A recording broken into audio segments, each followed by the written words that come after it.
Welcome back, everybody, to another deep dive. This time, we're going to be tackling something I think we all struggle with a little bit: productivity and time management. Yeah, definitely a hot topic. Yeah, you guys sent in some very interesting sources, and looks like we're going kind of beyond the surface level, those basic life hacks and tips, and Mm. we're really getting into like the psychology of how we use our time. Nitty gritty. Yeah, so is there a magic formula to make the most of those 24 hours? Right. I don't know about magic, but Mm. there's some pretty thought-provoking stuff in here. I think one of the things that I find most interesting about this batch of sources is how many of them are actually challenging the definition of productivity itself. Okay. Like, it's not just about how much you're getting done. It's about whether your actions are aligned with what actually matters to you and what gives your life meaning. So it's not just about being busy, it's about being busy doing the right things. Exactly. I like that because I know I've definitely fallen into that trap of just like being busy to be busy and not really thinking about like, okay, is this actually moving me towards what I want? Right. And one of the sources, I think it was an article actually, had this really interesting exercise Oh, yeah. where it asks you to imagine your future self Okay. looking back on your life and what regrets would they have. That's a powerful question to think about because, you think about all the things you don't want to regret.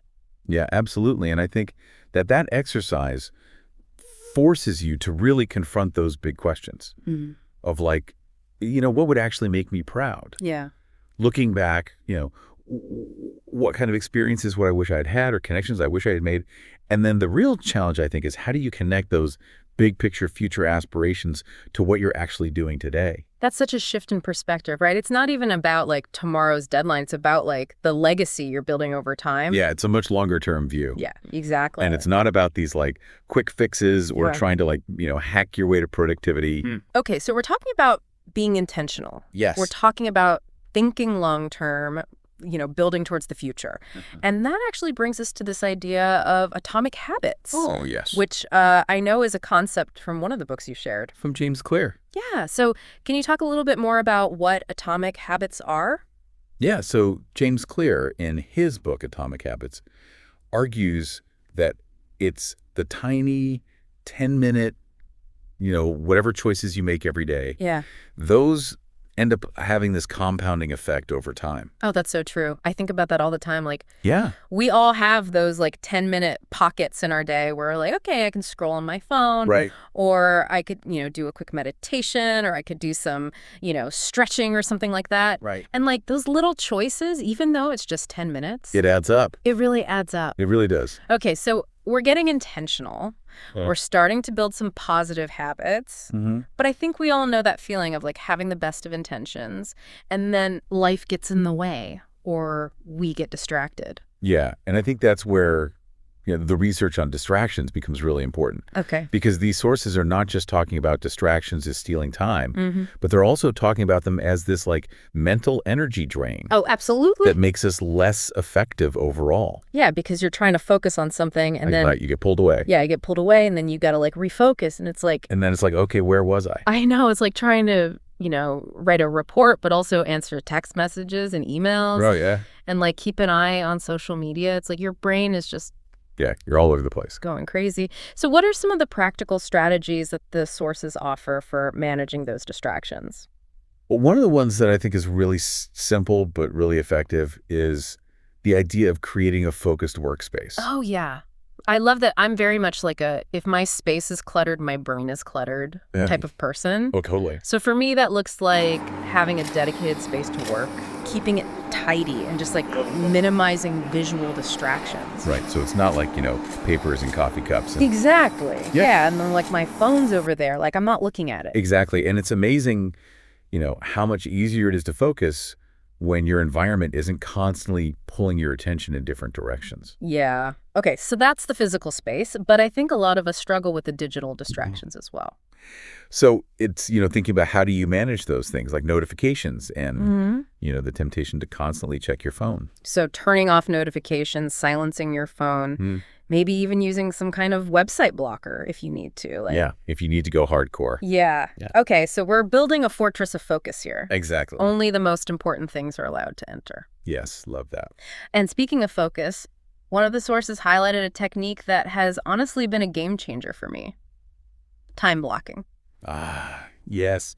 Time blocking. I love it. I know some people are resistant to it, but Yeah, I know it can seem a little rigid, it cared. but it can actually be very freeing. Here's what I love about it.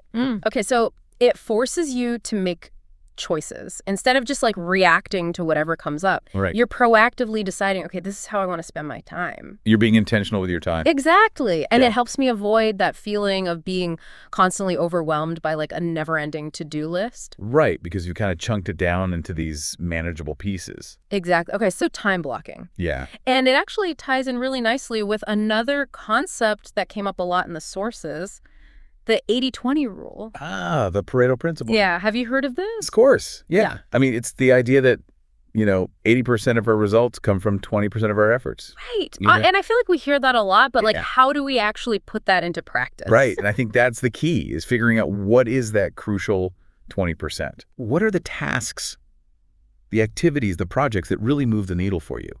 And then once you've identified those, you can use something like time blocking to make sure that you're actually prioritizing those things in your schedule. Okay, so we're time blocking. We're focusing on the high impact tasks, but I think we also have to acknowledge the fact that we're not robots. We are not robots. We can't just like go, go, go all the time. Right. We can't be productive 24/7. The sources also talked about the importance of sustainability Yes. and avoiding burnout. Right. Because, pushing yourself too hard actually leads to diminishing returns. It really does. You become less creative, less focused, more prone to burnout. I've been there. Yeah. And it's not just about physical exhaustion, but it's mental and emotional exhaustion as well. Oh, absolutely. Yeah, like we need time to unplug, de-stress, reconnect with ourselves. Exactly. And you know what that looks like for everyone is going to be different. Maybe it's spending time in nature. Maybe it's reading. Maybe it's listening to music. Maybe it's just like 5 minutes of meditation. But like making that a non-negotiable part of your week is so important. It's like investing in your well-being. Exactly. Which ultimately makes you more productive in the long run. I like that it's like a win-win. Exactly. Okay, so we're talking about taking care of ourselves. Yes. We're talking about being intentional with our time. Right. We're talking about those atomic habits and time blocking and all these different tools. Yeah. And I think one of the themes that comes up over and over again in these sources is the importance of reflection. Okay. This idea of, taking the time to regularly assess your progress, to celebrate your wins, and to make adjustments as needed. So it's not about finding the perfect system and sticking to it no matter what. Right. It's about being adaptable. It's about constantly course correcting. And being willing to make changes. Yeah. And, giving yourself a pat on the back sometimes for what you are accomplishing. Celebrating those wins is huge. Yeah, because it's a journey, right? Yeah, it's a journey. It's not about reaching some like arbitrary level of productivity. It's about constantly striving to make the most of our time and to live a life that feels meaningful and fulfilling. To live a life that feels good to you. Yeah, so we've laid out a lot of tools and concepts here. We have. What's standing out to you so far? I mean, I think what really stands out to me is how interconnected all of these things are. Oh, yeah. Like, we tend to think of productivity as this isolated thing. Yeah. But it really is about how these choices that we make ripple out into every aspect of our lives. Yeah, it's like that butterfly effect, right? Like one small change can lead to these huge waves over time. And that's both kind of exciting and terrifying at the same time. It is. But that's also where I think the power of intentionality comes in. Okay. Once we start to see those connections, then we can make more conscious choices about how we're spending our time and our energy. So instead of just like feeling like we're reacting to whatever's happening, we can actually start to design a life that reflects what we care about. Exactly. I love that. Okay, so speaking of priorities, I'm curious, when you think about that 80-20 rule, what are some of those high-impact activities that come to mind for you? Oh, that's a good question. For me, I think it's about protecting my creative time. Oh, interesting. Like, I know that if I can carve out even just like 30 minutes in the morning to write, my whole day feels different. Oh, wow. It's like I'm filling up my creative well first so that I have more to give to everything else. Oh, I love that analogy. Okay, so it's about like prioritizing that thing that like fuels you. Yeah. And then everything else kind of flows from there. Exactly. And I think that's a great example of how the 80-20 principle can be applied to all areas of life, not just work. Right. So maybe for someone else, it's about prioritizing quality time with their family or, dedicating a certain amount of time each week to exercise or to a hobby or whatever it is that really lights them up. It's about figuring out what those non-negotiables are for you. Exactly. And then using tools like time blocking to actually make space for them. Yes, yes. I have to admit, I used to be very resistant to time blocking. I was like, that's way too rigid for me. Oh, yeah. But now I can't imagine my life without it. Interesting. What's been the biggest shift for you since you started doing it? Honestly, it's the reduction in decision fatigue. Oh, tell me more about that. So instead of constantly having to decide what to do next, Mm-hmm. I already have a plan. Right. And it frees up so much mental energy for the actual work. Oh, that makes so much sense. Yeah. It's like you're outsourcing your decision-making process to your past self. Yeah, I like. You've already made those decisions, so you can just focus on the doing. Exactly. And it also helps with procrastination because I'm less likely to waste time debating whether or not I should start a task. Right. It's like it's already on the schedule, just do it. Just do it. Yeah, it's about removing those barriers to action. Yeah. And creating a system that supports your goals. And I think that's a key takeaway from all of these sources. Okay. It's not about willpower. It's not about motivation. Okay. It's about setting yourself up for success. Yeah, it's like building the infrastructure Yeah. to support the life that you want. Mm-hmm. Okay, so we're talking about systems, we're talking about structure, Right. but I also want to circle back to the importance of rest and self-care. Yes. Because it's so easy to get caught up in this like productivity game Oh, totally. and forget that we need downtime. One of the sources even called it like the productivity paradox. Okay. Like pushing yourself too hard actually makes you less productive in the long run. Oh, I have been there. Yeah.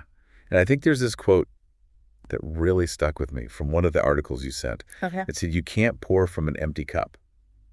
I love that. And it's such a simple reminder, but I think it's so powerful. Yeah, it's like you have to fill yourself up first before you can give to other people. Exactly. It's like that oxygen mask analogy. Right. On the airplane, you got to put your own mask on first before you can help anyone else. Okay, so we're talking about taking care of ourselves. Yes. We're talking about prioritizing our well-being. And recognizing that it's not selfish. Yes. It's actually essential. And you know what that looks like, again, is going to be different for everybody. Totally. Maybe it's setting boundaries around work hours. Mm-hmm. Maybe it's incorporating more movement into your day. Mm-hmm. Maybe it's carving out time for a creative pursuit or just spending time with loved ones. Right. It's about finding what truly nourishes you. And I think that circles back to that question of like, what does it really mean to be productive? It's Yeah. not just about those external achievements. Right. It's about creating a life that feels sustainable and fulfilling and aligned with your values. Absolutely. And I think Yeah. that brings us to the importance of reflection. Mm. You know, several of these sources mention this idea of like having a regular check-in with yourself Mm-hmm. to kind of assess how things are going. So it's like a built-in feedback loop. Exactly. So your life. Yeah. Are you moving in the right direction? Are your actions aligned with your goals? What could you tweak or improve? And I think it's not just about what you're doing, but it's also about how you're being. That's good. Like, are you showing up with energy and enthusiasm? Mm. Are you honoring your own needs and boundaries? It's about cultivating that self-awareness, Yeah. both in terms of like our actions and our inner state. And I think that's such a crucial piece of the puzzle. It is. Recognizing that productivity is not a destination, it's a journey. It's an ongoing process Exactly. of learning and growth and refinement. And it's a journey we take one step at a time. One step at a time, yeah. So thinking about everything we've discussed, Mm-hmm. what's one small action you're feeling inspired to take today?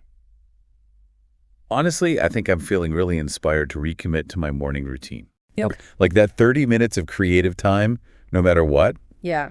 it's a small change, but I know it has a ripple effect on my entire day. So you're going to prioritize that even more. I am. I love it. What about you? What's resonating with you from this deep dive? I'm really drawn to the idea of viewing self-care as a productivity enhancer. Okay. You know, not as something that's taking away from my productivity, but actually something that's adding to it. Oh, interesting. So I'm going to try to schedule in more downtime this week and see how it impacts my energy and focus. I love it. It's like an experiment. It is. It is. And I think that's a great note for our listeners as well. Like, view this as an invitation to experiment, to try out different strategies and see what works best for you. Exactly. There's no one-size-fits-all approach. Right. You know, it's about finding what resonates with your own unique needs and preferences. Yeah. And remembering that it's a journey, not a race. So as we kind of wrap up this part of our deep dive, what are some of the key takeaways you'd like our listeners to ponder? I think the biggest one is this idea of shifting your perspective on productivity. Okay. It's not just about getting things done. It's about living a life that feels aligned, intentional, and fulfilling. Yeah, and remembering that it's not about being perfect. It's about making progress. Absolutely. Celebrating your wins, learning from your setbacks, and just keeping moving forward. And taking care of yourself along the way. Yes. Rest, relaxation, self-care. Those are essential ingredients for a sustainable and productive life. So we've explored a lot of powerful concepts today. We have. And I'm curious to hear what's resonating with you guys. Yeah. What are you taking away from this conversation? What will you do differently tomorrow? It's funny, we often talk about productivity in terms of like maximizing output. Right. But what if it's more about maximizing our experience of life? Ooh, that's interesting. Yeah. Yeah, I like that reframing, and I think it really gets to the heart of what a lot of these sources are saying. Okay. It's not just about what we achieve. It's about how we feel along the way. Yeah, because what's the point of checking off all those boxes if you're not actually present? Right. And enjoying the process. Exactly. And that's where I think mindfulness and self-awareness come in. Okay. One of the sources even talked about scheduling and like reflection breaks Oh, yeah. throughout the day. Okay. Just 5 minutes to pause, take a breath, Yeah. and just check in with yourself. Oh, I love that that's like hitting the reset button. It is. On your brain. Yeah. Okay, so we're checking in with ourselves. We're being mindful. And sometimes, that check-in might reveal that you need to step away entirely. Okay. The sources were pretty clear that rest and rejuvenation are not optional. They're essential for sustainable productivity. Okay, so rest is not a luxury. It's a necessity. It is a necessity. I like that. There's a quote from one of the articles that really stuck with me. Oh, yeah. It said, "You can't pour from an empty cup." Oh, that's so good. And it's such a simple reminder. Yeah. But I think it's so powerful. We have to fill ourselves up first. Yes. Okay. Before we can give to others. It's like that oxygen mask analogy you were talking about. Exactly. Put your own mask on first. Yeah. Before you can help anyone else. Okay, so we're taking care of ourselves. We're filling up our cups. We're resting when we need to. Yes. And we're being really intentional with our time and energy. And those choices are going to look different for everyone. Of course. Maybe it's setting boundaries around work hours. Maybe it's incorporating more movement into your day. Yeah. Maybe it's carving out time for creative pursuits. Whatever it is, All right. The key is to experiment and find what truly nourishes you. Yeah, I love that. And I think that brings us back to this idea that productivity isn't about conforming to some external standard. Totally. It's about creating a life that feels good on the inside. It's about aligning our actions with our values and creating a life that we can truly be proud of. Well said. So as we wrap up this deep dive, I want to leave our listeners with a final thought. Okay. We've covered a lot of ground today, from those tiny atomic habits to these big picture reflections on what it means to live a fulfilling life. But the most important question is, what are you going to do with this information? What one small step will you take today to start putting these principles into practice? Maybe it's setting up a time block. Maybe it's silencing your notifications. Maybe it's just taking 5 minutes to reflect on what truly matters to you. Progress over perfection. Progress over perfection. Don't be afraid to experiment. Right. Adjust and find what works best for you. Because the most valuable resource we have is time. And how we choose to spend it is ultimately up to us. That's a powerful note to end on. Yeah.